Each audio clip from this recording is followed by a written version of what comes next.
to rebel. Israel can go to hell.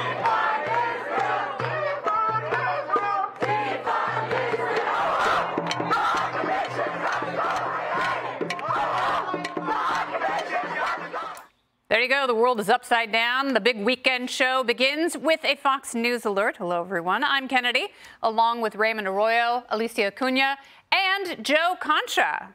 Yeah.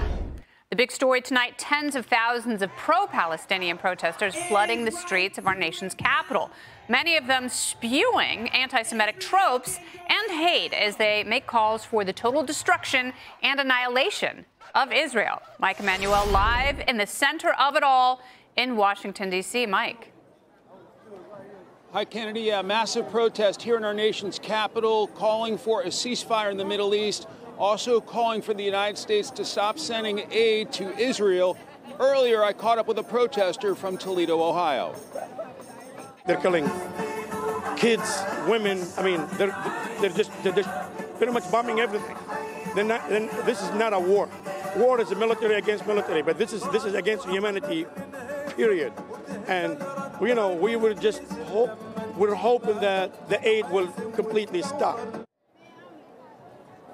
Many of these people have been out here yelling and marching all afternoon, now into the evening. People bussed in by pro-Palestinian groups and some anti-war organizations from places like Chicago and across the Midwest. We've heard chanting of free, free Palestine, ceasefire now, and even some references to the president calling him Genocide Joe.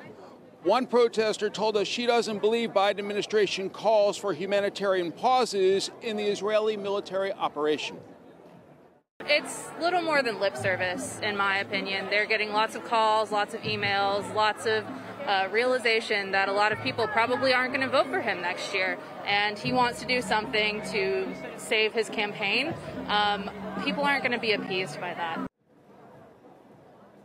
This certainly appears to be the largest expression of pro-Palestinian support since the conflict began last month. We haven't heard official crowd numbers, but it is a doozy. Kennedy? Mike, thank you so much. Great reporting. And it is wild what is happening in D.C.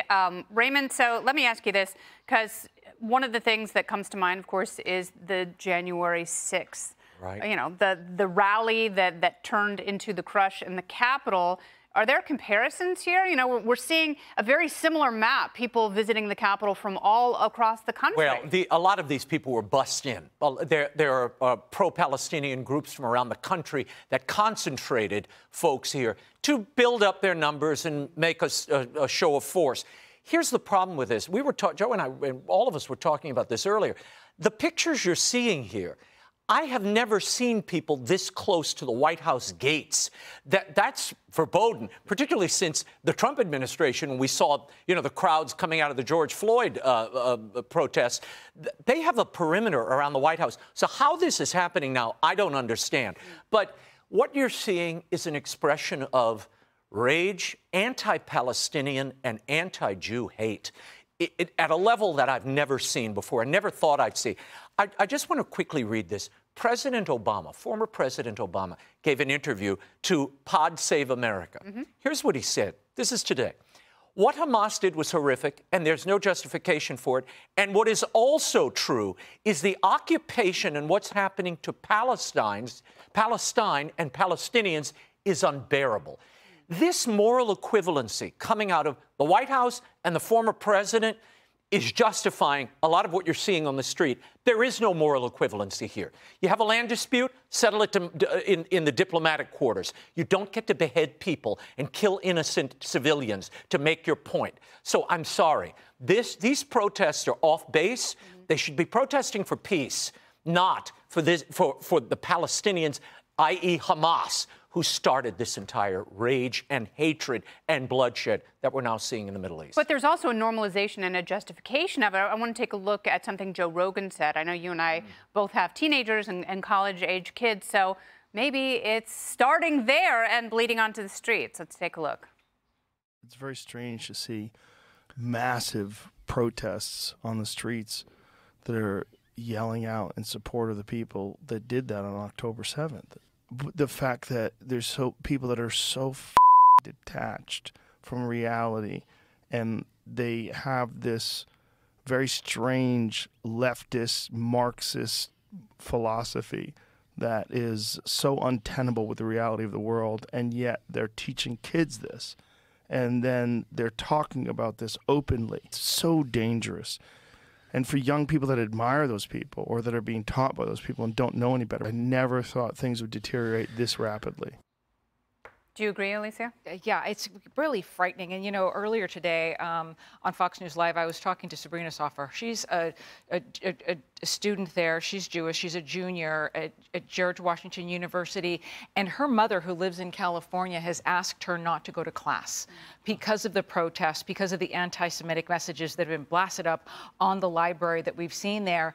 And what's so scary is that you have everyday Americans not allowed to live their everyday lives anymore because they don't feel safe. Their parents don't feel safe. And I don't blame the mom for telling her, you can't go to school, but that really interrupts her freedom as an American. Yes, you don't have freedom of association. You don't have freedom of expression. You don't have freedom to exercise your religion if you've got, you know, a massive section of the population that's essentially siding with terrorists. I'm blown away by that story. I mean, remember back at college, you know, UCLA, NYU, Maryland. University of Northern Arizona University. Northern Arizona, very cool place. Yeah. Yes. So cool, I can't remember. Exactly. But that's supposed to be idyllic. Like, you're in the happiest time of your life. The last thing you're thinking about is that you shouldn't go to class because it may be dangerous for you. I mean, that's something that blows me away. But Joe Rogan said something that was very profound, where he said that this is what they're teaching kids now. And then you look at polls. Is that true? Well, Harvard-Harris, those between the ages of 18 and 24, who do you side with more in this conflict? 52% Israel, 48% Hamas. I mean, it's basically a clean split. When you ask those between 25 and 54, support for Israel goes up to 82%, where it should be, or 95%, right? So this anti-Israel slant is something that we're seeing in American universities. We're still seeing it in the media, by the way. Associated Press, Reuters, all these major news organizations keep citing death tolls from the Gaza Health Ministry, which is H-A-M-A-S. It's Hamas, and they trust the numbers, and that only pushes the propaganda. So it seems to be coming from all sides, Kennedy. It is coming from all sides, and, you know, the anti-Semitism, and if you're in New York, and we all are, you see this with your own eyes. You bet. You know, I was walking down the street, and there was a guy walking down the street yelling, F the Jews, kill the Jews, and I was like, what'd you just say? Because he was little and I could have taken him. Well, we didn't get in a fist fight, but it wouldn't have ended well for him. I would have paid for that. I don't believe in violence, but he got me really riled up. And then a good friend of mine was almost run over in a crosswalk by one of those trucks displaying, you know, very anti-Semitic tropes, calling for the death of Jews, like on his truck, just driving around. Who would have imagined we would see this in New York City, a city so rich in its Jewish heritage, so many Jews here who live here and are part of building this great city. But I have to tell you, what we're seeing at these universities, this is not a mistake. What we are seeing is people say, well, this is their free speech. You keep hearing that from all of these university heads. No, it is not free speech. This is programmed speech. The school selected these individuals to be part of their community. The application process is what got us here, because they gave preference to whom? Activists, people from certain regions and with certain beliefs, and they weren't necessarily Jewish beliefs or Judeo-Christian beliefs. That is why you see a preponderance of this hate, this one-sided bias coming out of the university setting, because it was programmed that way. And so it's not a surprise. It shouldn't be a surprise, but it needs real reform. Yeah, and I do think a lot of this is rooted in communism, if not democratic socialism. And, you know, they're calling for the annihilation of Zionism. It's like, well, that actually includes Christianity. Yeah. So let's take a look at the map, because as you can see, it's people from, you know, not just around D.C., not just the Eastern Seaboard, but across the country. You know, you've got New Mexico, you've got Minnesota and Missouri, all representing Indiana, some of my fellow Hoosiers, traveling to D.C. for this rally. what are they trying to accomplish? Because it's interesting, Alicia. They're calling our president Genocide Joe, but they're also calling for the destruction of Israel.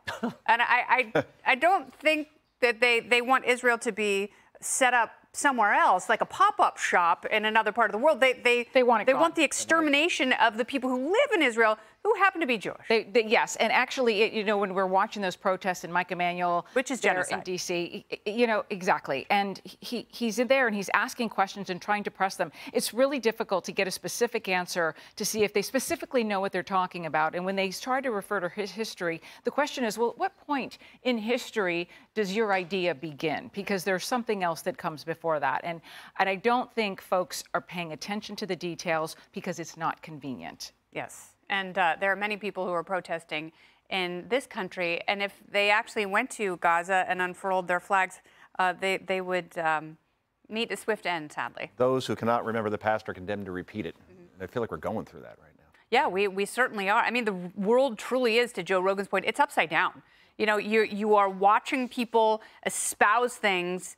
And, you know, these were formerly rational people not long ago. And the things that they are saying, the things that they're calling for, it is unconscionable. Hey, Sean Hannity here. Hey, click here to subscribe to Fox News YouTube page and catch our hottest interviews and most compelling analysis.